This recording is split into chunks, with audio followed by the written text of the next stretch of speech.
Good evening प्यारे बच्चों। आज हम पढ़ेंगे चरित्र के बारे में। जो मनुष्य का चरित्र कैसा होना चाहिए, या उसका चेहरा अच्छा होना चाहिए, या चरित्र अच्छा होना चाहिए, इनके बारे में हम दोनों के अंतर पढ़ेंगे। तो चरित्र सुंदर होना जरूरी है, जबकि चेहरा नहीं। कई आदमी होते हैं वो सुंदर होते हैं और उसमें गुण अच्छे नहीं होते हैं, तो वो काम का नहीं है। यानी उसका चरित्र अच्छा होना चाहिए, चेहरा चाहे वो अच्छा हो या ना हो, उससे कोई बेनिफिट नहीं मिलने वाला। तो इस तरह से हम आपको सुनाते हैं। कौटिल्य नाम का एक व्यक्ति था। कौटिल्य नाम का व्यक्ति था। ये चेहरे से इतना गंदा था कि उसका भैंस के बराबर, जैसे मतलब काली भैंस होती है, इस तरह से ये काला था। लेकिन इसका चरित्र बहुत अच्छा था। लेकिन ये गरीब था, काला था, चेहरा अच्छा नहीं था, लेकिन ये चरित्र से बहुत अच्छा था। तो इन्होंने क्या किया, एक बार धनानंद की कोई मीटिंग चल रही थी, तो धनानंद सुबह सुबह रोज गरीब व्यक्तियों को सोना दान देता था।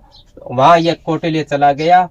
कौटिल्य को चाणक्य भी कहते हैं। चाणक्य चला गया या कौटिल्य चला गया, और वहां जाने पर वहां के लोगों ने इसको अध्यक्ष बना दिया गया।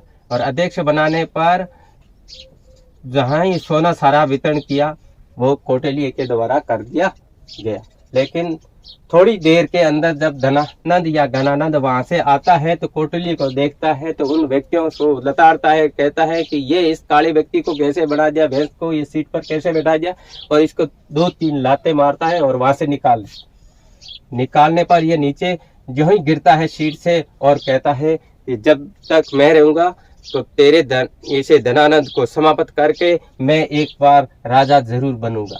लेकिन ये कहानी सुन करके उसकी माता घर जाता है, तो ये बात सुन करके उसकी माता रोने लगती है, और रोती हुई कहती है कि बेटा तू मेरे काम का नहीं है। तो माँ ने कहा कि मैं किस काम का नहीं हूँ, मेरे में ऐसा कौन सा गुण है जिससे मैं आपके काम का नहीं हूँ, आप बताइए। तो वह कहती है, बेटा तेरा हाथ, पैर, नाक, जीभ, ये सब किसी काम की नहीं है, तू किसी से राजा नहीं बन सकता। लेकिन तेरे दांत ऐसे सुंदर है, उस दांतों से दांतों पर राज्य चिन्ह है, और इस दांतों की वजह से तू राजा बनेगा।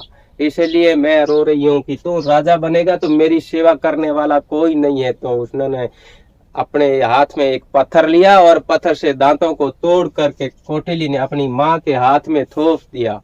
और उन्होंने कहा, अभी माँ आपको चैन आ गई कि मैं राजा नहीं बनूंगा। माँ को शांति मिल गई कि अभी यह राजा नहीं बनेगा। लेकिन यही कौटिल्य आगे चल करके निकल जाता है, और वहाँ राजा की प्राकट में रहता है। आगे जाता है तो वहाँ क्या है, उसको चंद्रगुप्त मिल जाता है। चंद्रगुप्त नाम का एक बच्चा होता है, वह शिकारी को मिलता है, और शिकारी है ना,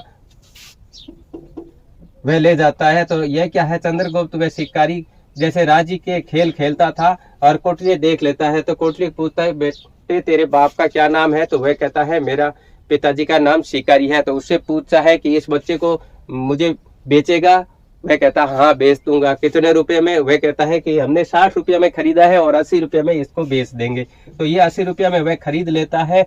फिर जा करके छोटी सेना बना करके धनानंद पर हमला करता है, लेकिन धनानंद जीतता नहीं है, वह धनानंद जीत जाता है, कौटिल्य हार जाता है। वही 2 बचते हैं, कौटिल्य और चंद्रगुप्त।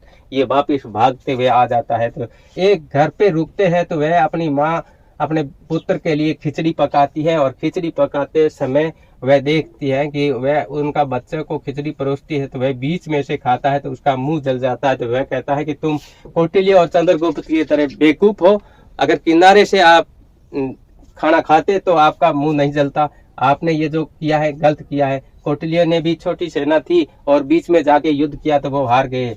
इसलिए आप भी पागल हो कौटिल्य और चंद्रगुप्त की तरह। लेकिन इन्होंने उससे ये शिक्षा ग्रहण करके वापिस जाके सेना बना करके किनारे से छप्पा मारे युद्ध किया, और धनानंद को समाप्त करके कौटिल्य राजा बनना चाहता था। लेकिन अपनी माँ की बात को याद रखते हुए चंद्रगुप्त को ये राजा बना दिया गया। और ये प्रधानमंत्री बन गया था। देखो उसका चरित्र सुंदर था लेकिन उसका चेहरा अच्छा नहीं था, लेकिन चरित्र सुंदर होने की वजह से उसने अच्छा करके दिखाया और एक बार पूरे वर्ल्ड में उसका नाम हो गया था। और इसकी पुस्तक भी है कौटिल्य की या चाणक्य की अर्थशास्त्र इसने लिखी थी और चंद्रगुप्त मौर्य को राजा बनाया था। इसी के साथ जय हिंद जय भारत। आपको समझ में आया होगा, आया है तो हमारे YouTube चैनल को सब्सक्राइब जरूर कर लीजिएगा।